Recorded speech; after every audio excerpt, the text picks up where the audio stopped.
Men are not allowed to have preferences, standards, and boundaries. Look at the men vitriol. are totally allowed. So allowed to have preferences. The shaming language has been through the roof. It's insecure. It's controlling. The P word,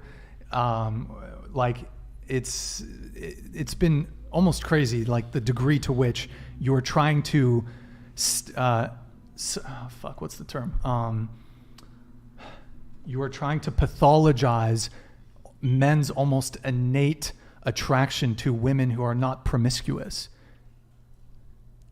You're pathologizing men's attraction to women who are not whores, basically.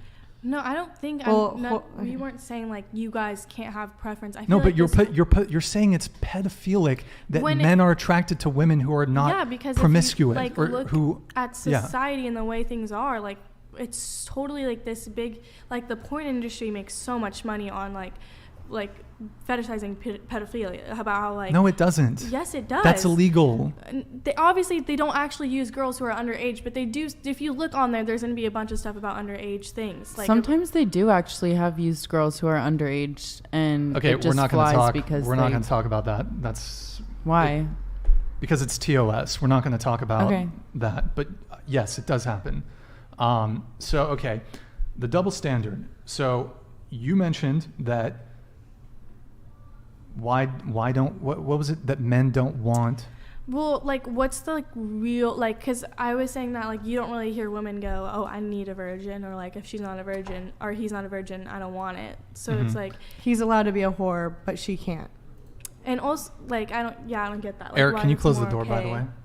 For the guy to be a whore, but for the women to be very pure. Okay, well, so there's a few things. So first off, me personally, if a woman's standard is, hey, I don't want to date a guy who's promiscuous. I don't want to date a guy who's a player. I think that's totally fine. I don't have a double standard there. I think it does happen to be the case that generally speaking, women care far less about body count than men do. Now, as far as the double standard goes, one of the reasons why men are sort of applauded when they can have a high body count and a woman is shamed or looked down upon because she has a high body count, it comes down to the fact that it's impressive for a guy to be able to sleep with a lot of women, whereas it's not impressive for a woman to sleep with a lot of men. It's very easy for women to sleep with men. It's incredibly easy for women to sleep with men. Even average women, even below average women, have more sexual options than a top tier man. Mm-hmm. So that's why that double standard exists, because it's not impressive when women do it. And it is sort of stemmed. It does stem from, for both men and women, up until the 1960s, sexual purity, chastity has been valued in both genders up until very recently.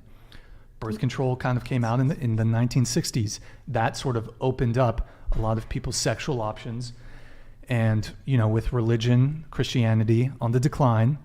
I'm not making a religious argument here. I'm just saying culturally we have shifted quite a bit. It was the norm for thousands of years for both male and female chastity to be valued. Yeah, it was. Yeah.